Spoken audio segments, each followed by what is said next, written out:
Professor Elizabeth Wood from Exeter University, and I have been working with a team of researchers on behalf of Education International to research the project on equity matters.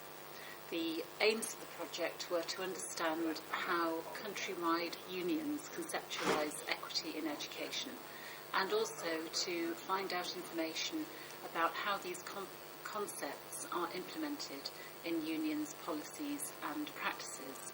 The outcomes of the study will be used to inform country-level union policies and also for Education International to consider how they will take their policies forward as well. This is the first time that we have worked together with EI, but it's been a very interesting and a very productive study. And the presentation that I gave this morning to the Research Network group has resulted in some really positive and interesting feedback about the findings from the study and how those findings can be used. So the project that we did was relatively small scale in terms of the amount of data that we got back from the countrywide survey, but we also did 6 detailed case studies of different countries.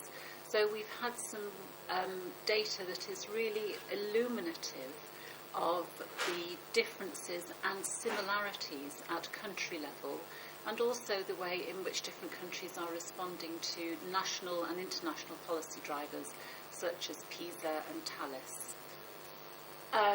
On the basis of the study that we've just done, I think that 2 recommendations would be useful to EI.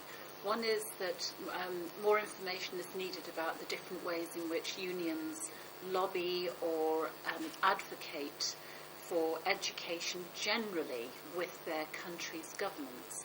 Teacher unions are sometimes seen as defending the interests of their members, but the study that we've just conducted indicates very clearly that teacher unions lobby across a wide range of social policy areas to improve conditions for their members, but also to improve equity for children as well.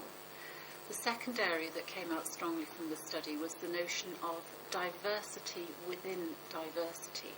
So sometimes we talk about indigenous or aboriginal or traveller groups as if they're quite homogenous, and the country-level surveys indicated a range of differences in those communities that perhaps need to be better understood to improve equity issues for children.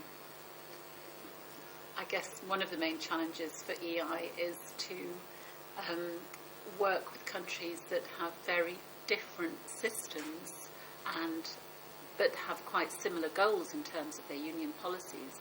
But also one of the main challenges that came out from the study was working to ensure equity in a reduced global funding environment, because that is clearly posing threats to equity for teachers and for children.